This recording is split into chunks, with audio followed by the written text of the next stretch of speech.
Bank ने मेरा personal loan क्यों रिजेक्ट किया? तो दोस्तों, कई बार हम में से कई सारे लोगों का पर्सनल लोन बैंक ने रिजेक्ट किया हुआ रहता है। तो वो ऑफ कोर्स हमारे दिमाग में जो है वो कंफ्यूजन पैदा करता है कि मेरा लोन रिजेक्ट क्यों हुआ। तो उसके क्या की फैक्टर्स है वो मैं आपको वन बाय वन एक्सप्लेन करता हूँ। सबसे पहला कारण ये होता कि सिबिल स्कोर। आपका अगर सिबिल स्कोर या क्रेडिट स्कोर अगर वो नेगेटिव है, लाइक 700 से कम है, तो बैंक आपको ये नया पर्सनल लोन देने में रिजेक्शन कर सकती है। क्योंकि सिबिल स्कोर कब कम होता है, या आपका कोई बाउंसिस है, या आपका ओवर यूटिलाइजेशन है, या लिवरेज आपकी हाई है, या नंबर ऑफ इंक्वायरीज आपकी ज्यादा है, वो रीजन से आपके सिबिल पे इम्पैक्ट पड़ता है। और वो इम्पैक्ट की वजह से बैंक आपका लोन रिजेक्ट कर सकता है।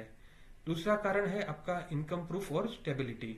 तो मान लो पर्सनल लोन मेजोरिटी जो जॉब होल्डर्स रहते हैं जिसका फिक्स सैलरी आता है अकाउंट में, तो वो एक है कि अगर आपका फिक्स सैलरी नहीं आता है या बहुत बड़ा वेरिएशन रहता है, लेटेस्ट से एक महीने 25,000 आया, दूसरे महीने 6,000 आया, तीसरे महीने 12,000 आया, तो स्टेबल इनकम नहीं है, तो उस तरीके से भी बैंक आपका लोन रिजेक्ट कर सकती है, ये रीजन की वजह से भी।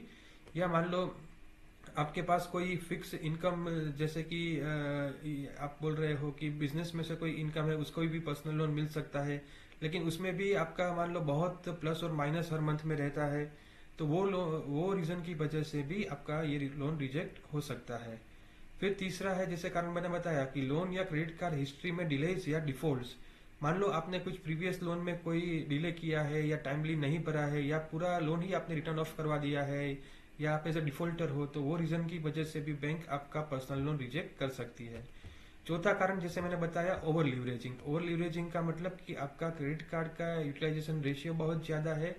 और दूसरा कि मान लो आपका सैलरी है 30,000, लेकिन सामने आपका ईएमआई जा रहा है 24-25 हजार, जो 30% से बहुत ज्यादा है, तो ये रीजन की वजह से भी आपका पर्सनल लोन रिजेक्ट हो सकता है।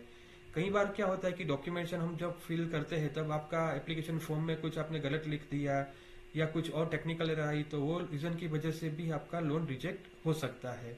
उसके अलावा बैंक क्या है, पिन कोड के ऊपर वर्क करती है कहीं सारी, तो अगर आपका पिन कोड सर्विसेबल नहीं है तो भी आपका लोन रिजेक्ट हो सकता है। या बैंक का जब पीडी होता है तब वो आपके एंड पे आए, या कहीं से भी वो इंक्वायरी करके उसको कुछ नेगेटिव लगता है, तो आपके लोन को रिजेक्ट कर सकती है। तो रिजेक्शन का मतलब ये नहीं है कि आपको जिंदगी में कभी लोन नहीं मिलेगा। आप क्या कर सकते हो, धीरे धीरे धीरे एक अच्छी हैबिट बना के अगर आपकी सिविल हिस्ट्री या क्रेडिट हिस्ट्री को ठीक कर देते हो, और धीरे धीरे धीरे आप अपनी क्रेडिट हिस्ट्री अच्छी करते जाओगे, तो बैंक आपको जरूर से दूसरी बार लोन में देने से मना नहीं करेंगी। तो पर्सनल रिजेक्शन से आपको घबराना नहीं है, और समझदारी से आपका फाइनेंशियल स्थिति बेहतर करना है, ताकि अगली बार आपको अप्रूवल के चांस बहुत ज्यादा हो जाए।